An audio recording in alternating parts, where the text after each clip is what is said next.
Blouse sari नेसली आहे, बाकी सगळ्या ड्रेस घातलाय. अगं पण साडीत जे कम्फर्टेबल होतं ते बाकीच्या ड्रेस मध्ये नाही कम्फर्टेबल. मला पटतच नाही साडी कम्फर्टेबल आहे हे नाहीच पटत.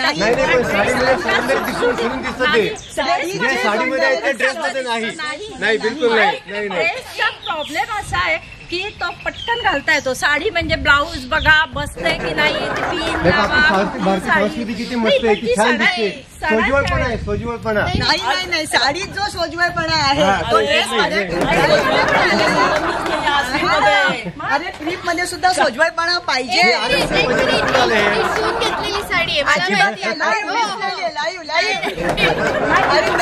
म्हणजे नऊवारी नेसून यायला पाहिजे सगळ्यांनी. कुठून घेतली विकत ती सांग साडी आधी. नितीन वस्त्र निकेतन आम्हाला साडी हा प्रकार पटतच नाही. ड्रेस मध्ये काय एक वर घातलं खाली घातलं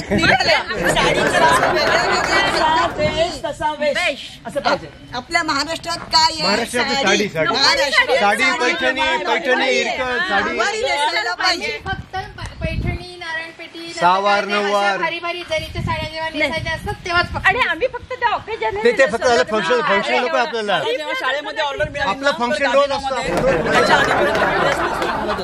पण ज्यावेळी मला शाळेमध्ये मुख्याध्यापिका म्हणून ऑर्डर मिळाली त्या दिवसापासून मी शाळेत साडी सुरू केली.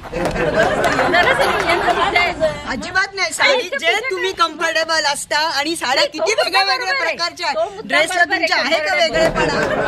साडीला ब्लाऊज वेगळे घालू शकतो, ब्लाऊजच्या फॅशन करू शकतो. साडी आम्ही साडी पण घालतो, पंजाबी ड्रेस पण घालतो आणि जीन्स पण घालतो आणि शॉर्ट्स पण घालतो. मी साडी म्हणजे साडी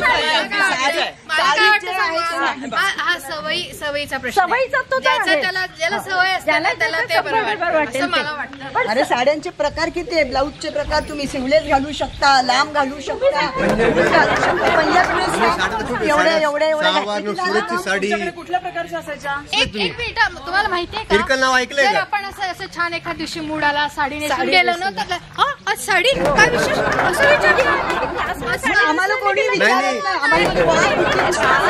आता शोक असतील आता साडी डे साजरा करावं लागतं असं ते चुकीचं नाही. कायम साडी नव्हती आज ड्रेसच घालायला